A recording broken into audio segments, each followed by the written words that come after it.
So let me paint this scenario for you. You walk through your local car meet, past the riced out Civics and then the clapped out ICE 300s, and finally you pass by the vaping Subaru gang to see everybody gathering around one car. And then you push your way through the crowd to finally find a boxy, chromey looking Datsun. And you wonder, what makes it so special that people are drooling over it? Well, do you know about these cars that carry the GTR badge on the back? These GTRs wouldn't even exist if it wasn't for this baby. The Skyline line wouldn't even be here if it wasn't for this boxy Datsun. So why is it so special? This is the Datsun PGC10, a rear-wheel drive sedan and coupe made by Nissan in 1968. It was the father of all GTRs, the same way the 240Z was the mother of all Zs. To be honest, the Skyline lineage goes all the way back to the early 1950s with the Prince sedans, and it is actually easier to explain the whole of Metal Gear Solid than it is to go down this rabbit hole. So,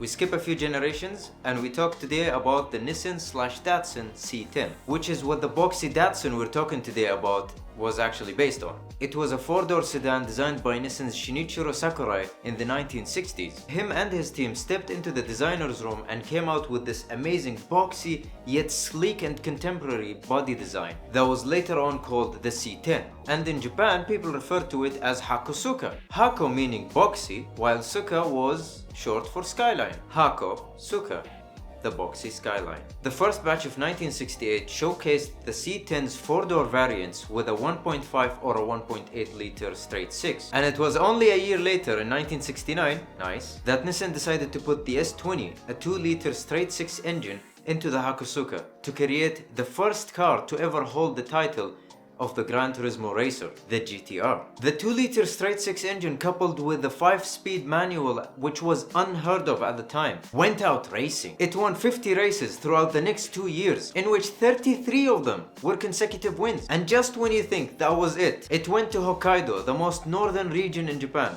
which is way up there, and it destroyed its competition in the Hokkaido Rally, which covered a total distance of 1,100 kilometers, if I may add.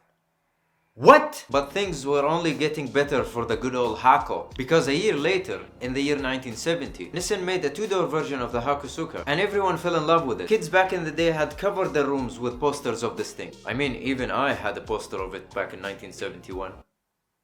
And I was born in the 90s. It's true. This two-door version had the same 2-liter straight six dual overhead cam engine with a 5-speed manual, which was again unheard of in 1970. Most cars had to deal with a 3 or a 4-speed transmission, just like the Mustang at that time. It was ahead of its time, and without it, we probably wouldn't have all the Nissan GTRs that we know and love today. The Gojira nickname wouldn't even happen, and Paul Walker would have probably raced Dom in a 2005 Chevy Impala. So now you know why the Hakosuka is so special. Thank you very much for watching this video. If you liked it, well, like it. If you didn't like it, ask me in the comments what am I hiding under this cap, and let me know what cars do you want to see me do in the next video. Now subscribe or all your coolant is going to leak. And if it doesn't, I'll make sure it leaks.